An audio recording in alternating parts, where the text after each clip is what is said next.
Oh gosh, let's talk about the Severin titles that were put up pre-ordered just this weekend, and making this kind of a useless video for near future, but also maybe if you're in the future, you could use this as a guide for whether you want to buy the movies based on their quality and not on their slipcovers or whatever. Anyway, for a longer uncensored version of this video, head over to my Patreon, man. All right, look, I'm gonna be real with you.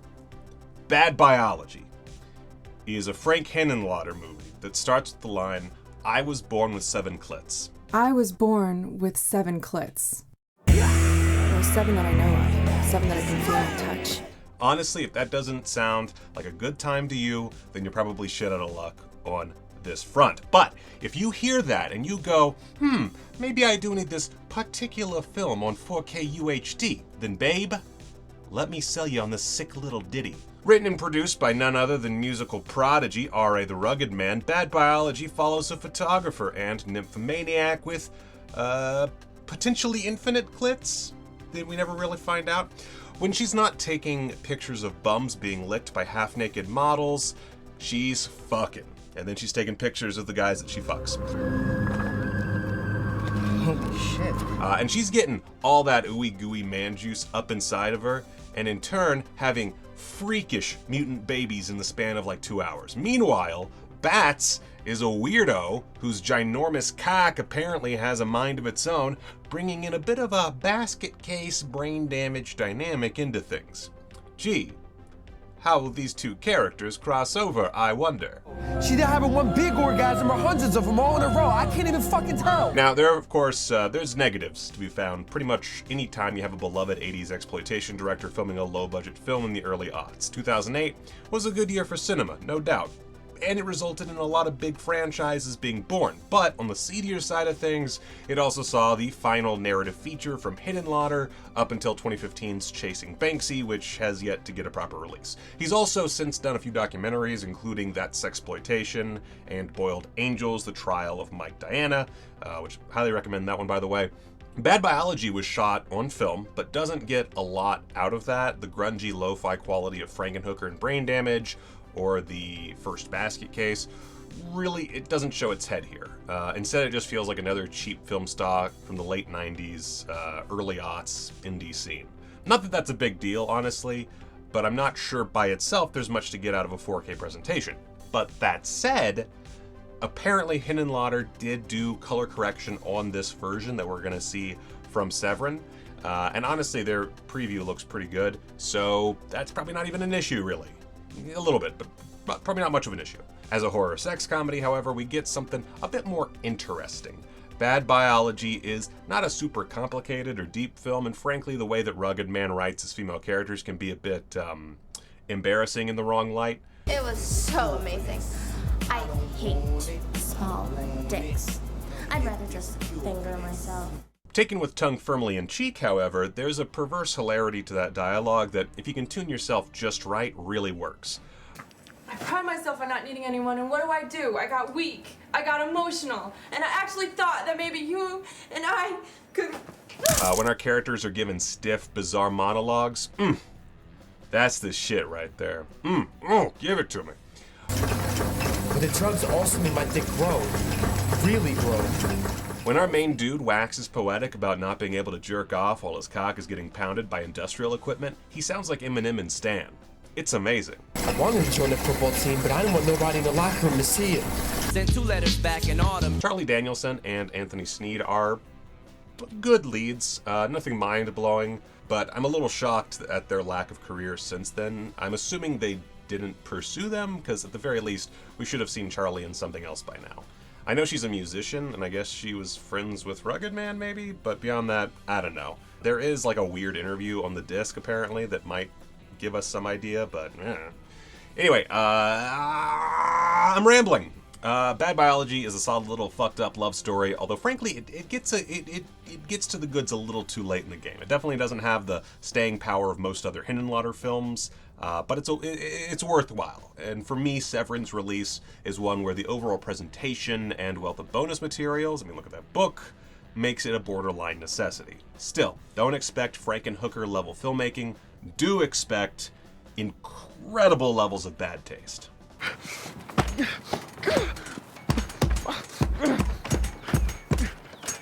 Now, the last horror film is probably the easiest of this whole bunch to recommend, primarily because there's a strong chance that you'll be shit out of luck grabbing it after the sale, or at least shortly thereafter, since there's a very specific deal for the release between Troma and Severin, meaning they can only sell so many copies. Once they are sold out of the current run, that's it, they're done, no more. But that said, just because the FOMO is great does not necessarily mean it's warranted. Usually is. Combat Shock. Bahia Blanca. Yeah, Editor Michael here. It's Bahia Blanca, not Bahia. Okay, it's Spanish, you dumb fuck. The last horror film is basically a sillier version of Maniac, right down to starring Joe Spinell and Carolyn Monroe. Spinell once again plays a psycho loser with mommy issues, but here he's also a wannabe filmmaker who's made his way to Cannes so that he can get his big break by making a horror film with a starlet played by Monroe, who is at Cannes to promote her new film, Scream. You're actually in Cannes, Miss Bates, to promote a horror film, aren't you? That's right, yes, it's called Scream. Well, that should sell a lot of popcorn. Cue a shitload of footage from the 1981 Cannes Film Festival where director David Winters and his crew shot guerrilla style with no permits. Hell yeah, brother, fight the power. Winters, by the way, was a former child actor who, as part of his directing career, was also behind such classics as Space Mutiny and the Josh Brolin starring skateboard gang war film Thrashin'. So that gives you some idea of what we're dealing with here. Luckily, the last horror film is heads and tails above Space Mutiny. Jury's still out on Thrashin', and actually isn't too far removed from the bizarre qualities of Maniac. If there's one huge flaw, it's that at times it does feel like an also-ran to that superior film. But at the same time, if you, like me, were always sad Spinell never got to make that bizarre follow-up to Maniac that he had planned, this is a great substitute. And honestly, what are Maniac's best qualities? Arguably the grit factor of 80s New York and Joe Spinell's creeper lead. Now here, the New York element is barely there, but the grit carries over, and of course Spinell is frustratingly great in the role. It really makes you wish that he had been the leading man in more films before his tragic death. It's also just a lot of fun to pick out all the rad films being advertised at Cannes. Like, look, Possession! Fuck yeah, 1981, alright. It's Easter eggs for greasy weirdos, so you will all probably love it. Looks like it's going to be an interesting festival. The third act kinda stumbles along more than it should in having to wrap everything up and fulfill its promises. The rest of the film is also pretty humorous. There's a great bit in the second half where Monroe is being chased through a hotel and the onlookers just assume it's a publicity stunt and start clapping, and yeah, that's entertainment, man. As a mashup of Maniac and Peeping Tom and a showcase for Spinell's next-level creepo shtick, this is a fun flick with the occasional creative flourish. And shit, if you're a big-time film nerd, there's plenty of nostalgic baggage that comes with that. You always have to bring it down to that level, don't you? I guess what I'm trying to say is the FOMO is kind of warranted. Pick it up. Maybe get that fucking doll. Unless it's the future, in which case you can't get the doll. Unless you want to buy it from me. I bought it. Do you want to buy it from me? $500 make you holla! Nightmare! I love that Nightmare is a film that starts with a literal nightmare, just so you can't possibly ask for your money back in the first 5 minutes. Promise fulfilled, baby. This little video nasty from 1981 is one of those sorta slashers that trades more in cheap controversy than anything resembling proper storytelling. It's a sleazy little wild child, completely unfazed by the morals of modern society. It's a film where everything and everyone is fair game. Set over the course of several grainy, muted days, Nightmare features a juicy premise ripe for exploitation. A disturbed man who committed a heinous crime after seeing sexy times as a child, and who has been recently locked up for a gruesome murder due to aforementioned sexy time viewing. Lucky guy, he's the recipient of a new procedure to turn crazed schizophrenics, truly the bane of 80s society, into a reprogrammed, upstanding citizen. Is this white privilege? But of course, this doesn't go as planned, and while free on the streets, our man George, brilliantly played by Baird Stafford, by the way, winds up at a peep show that triggers his subconscious memories, and well, he goes on a murderous road trip to see his estranged family in Florida. Perfect recipe for gory hijinks in my book. Nightmare is one of those films that's far too low rent and exploitative to have lasted as a mainstream classic, not unlike similar films. Don't Open Till Christmas comes to mind. Much like that film, Nightmare feels very much removed from what's happening on screen. It's not a particularly intimate film, despite how much intimacy is portrayed. Director Romano Savellini, who also helmed 1988's Dog Tags, recently released through Vinegar Syndrome, manages plenty of stylish flourishes, like this severed head opening her eyes, or this extremely sexual abdominal stabbing, or this tried and true mirror gag. His style is, in and of itself, nothing special. It feels cold and emotionless, yet that lack of heart just adds to the grimy feel that the film leaves you with. Helped plenty, of course, by the ample amount of child endangerment. Gotta love those Italians. And there's a chunk of screen time dedicated to our killer prowling around Myrtle Beach, a city which, frankly, should be nuked from orbit. It's just a gross film, and thoroughly entertaining because of it. Oh, also there's a documentary on this guy. No, wait, where am I putting text? This guy. I don't remember his name right now, and I don't feel like looking it up, even though there's a computer mere inches away from me. I could literally tip right now. But this guy right here, Editor Michael, you're putting the name, right? That guy. There's a he got put in jail for this movie, which is hilarious in hindsight. And there's a documentary on this release, so extra cool there. But I don't really think you should be showing films like that. Now, next up, the Inconfessable Orgies of Emmanuelle, however the fuck they say it in Spanish. Sadly, this is the one film I watched that didn't really do much for me. It's also known as Emmanuelle Exposed. It's not very enjoyable, even by the standards of a Jess Franco fanatic like myself. It's no Lulu's talking ass in terms of poor quality, but it's not too far up the list from that little atrocity. There's plenty of strong composition sprinkled throughout, and Muriel Montase, I don't know, they fucking Europeans, makes for a good Emmanuelle, who here has decided to settle down with her new hubby and move past her sinful past. It doesn't last long, and before you know it, she's laying on a dance floor surrounded by people who are definitely there in the same space at the same time, sucking up that pussy liquor. Soon she's introduced to this marquis fella who's a huge dingleberry man. Me gustan apasionados y vibrantes. And lots of boring softcore sex ensues. And since there's no Lena Romay, there's no hope for entertainment. Emmanuelle no es mujer para un solo hombre. ¿Y tú? The opening wax museum scene is solid, but then it's not until around an hour in that anything else of interest occurs. One emasculating sequence in particular would easily show up on a list of funniest Franco scenes, but to endure all the lazy softcore bullshit to get there is a bit much. Honestly, as a fan, skip it. Maybe wait for a sale.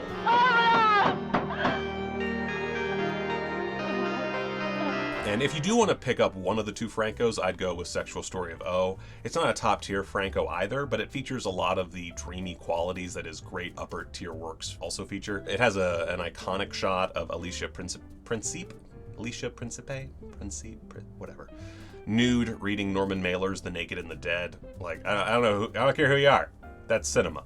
Alicia is joined by fellow Night Has a Thousand Desires actors Carmen Carrion, Daniel Katz, and Marie Carmen Nieto. And then this guy, whatever his name is.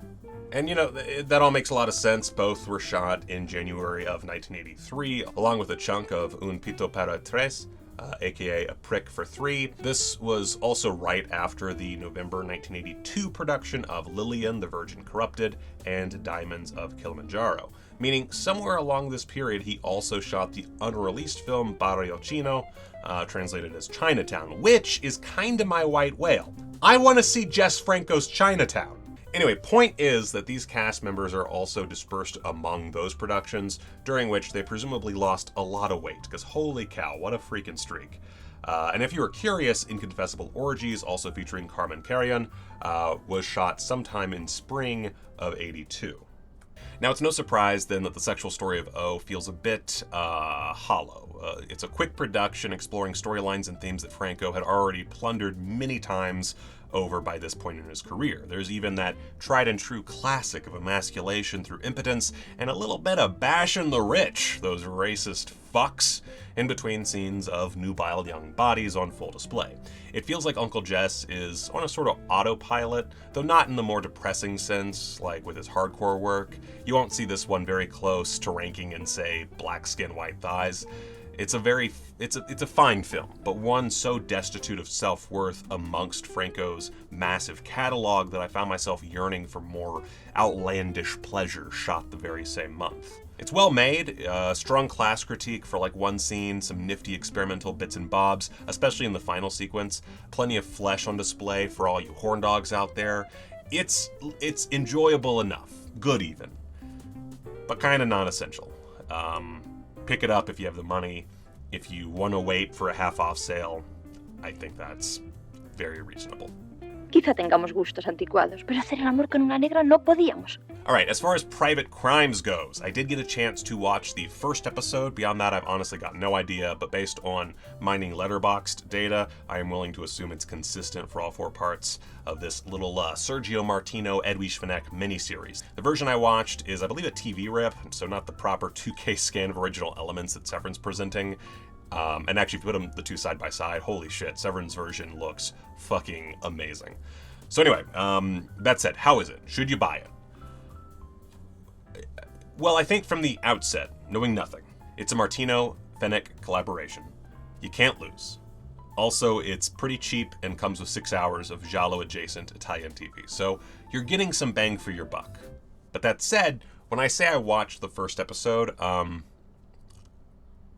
this isn't a terribly good excuse, but my attention kept going off track into brainstorming on a project, so But then I got high. I can't really dig too much into the story because I missed a lot of it. It's a lot of just Italian people talking and setting up various characters as the potential killer. You know, it's just meeting a bunch of people who speak Italian, and then some stuff happens in the third act. Bada bing, bada boom, Bob's your uncle. Can't wait for next week. Which isn't really a negative. One of those Italian people is Edwige Fenech, who 20 years after collaborating with Martino looks exactly the same. There's some very Twin Peaks vibes here, not the least because holy cow, this score.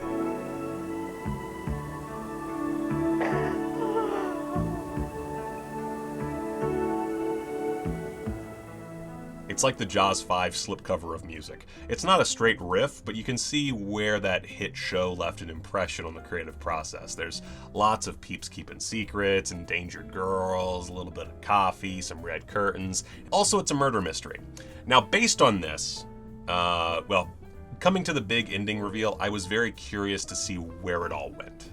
And so I look forward to rewatching it through the Severin release and then getting to the rest. It's one of those where you get to the ending and you're like, man, I should really rewatch that because that's pretty good. But that said, I don't know, man. It's a very 90s TV production, and I can't say there's much in the way of thrills a quarter of the way in. So it's one I definitely want to pick up, but right now I'm just going to wait until it's on sale. That's my prerogative. But if you're a Fenech head? Whatever. Go buy it. Why not? Fuck it. It's cheap. Now, the biggest surprise amongst all of these has to be Journey to the Center of the Earth. Not that it should be surprising since Juan Piquer Simon fucking rules, but sometimes I'm an idiot. First things first. I might have to do a list of underrated streaming services because Fandor just came to the rescue in my attempt to get through all of the 8 new Severin releases for my rapid turnaround video. This was the one movie I was having trouble tracking down, but then I took off my dunce cap and looked at the streaming options on Letterboxd. Also an invaluable resource, BT dubs. Now, Journey's alternate title is Where Time Began, which, considering how often I've had to double-check that title, suggests it's not a very good one. Technically, both are wrong. The full title presented on screen is The Fabulous Journey to the Center of the Earth.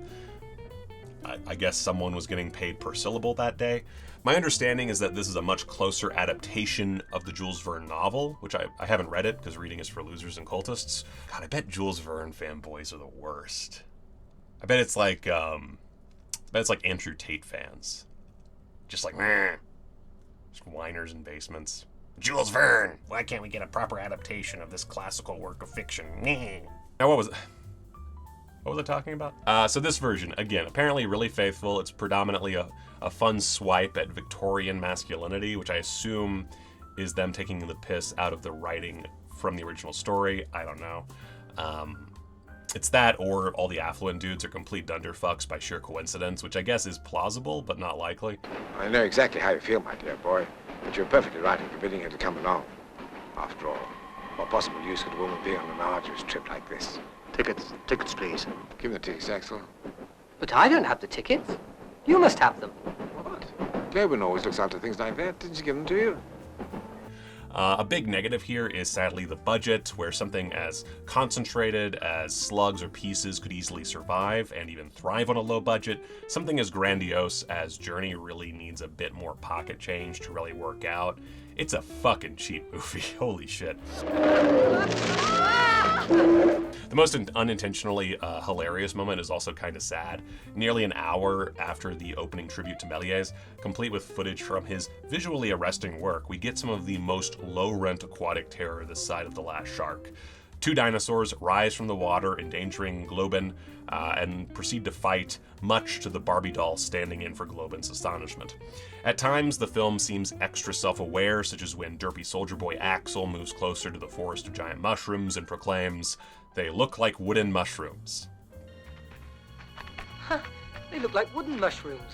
Yep, that they do. Wonder why. And for what it's worth, Simone does apply techniques pioneered by Méliès in his version. This shot of giant turtle shells is a prime, well-executed example. Unfortunately, there's just not a whole lot of these technical showcases, and the ones we do get don't hold a candle to what came 70 years before. The Fabulous Journey to the Center of the Earth is essentially the Jules Verne equivalent to Jess Franco's Dracula. Is it bad? No, it's actually pretty entertaining for the most part, although not always as intended. It has super fake dinosaurs, a gorilla suit, and heaping loads of, hey, they tried. Weeks means sheep. I'll come. Also, Jack Taylor is so fucking hot in this. I wanted him and Hans to bang, maybe team up on Globin, cuck the hell out of Axel. That'd be a picture. I'll come. And finally, Lucio Fulci's the psychic. Well, it's Lucio Fulci's the psychic. It fucking rules. Look at these clips that are playing over me right now. Look how fucking sick this looks. Look at this sick shit. And that shit. Look at this shit. Look at that shit. Buddy, if you don't already own it, buy the fucking overpriced movie. Is it crazy to pay $55 for one Fulci flick? Maybe. You know what else is crazy? Freedom. Go watch a movie.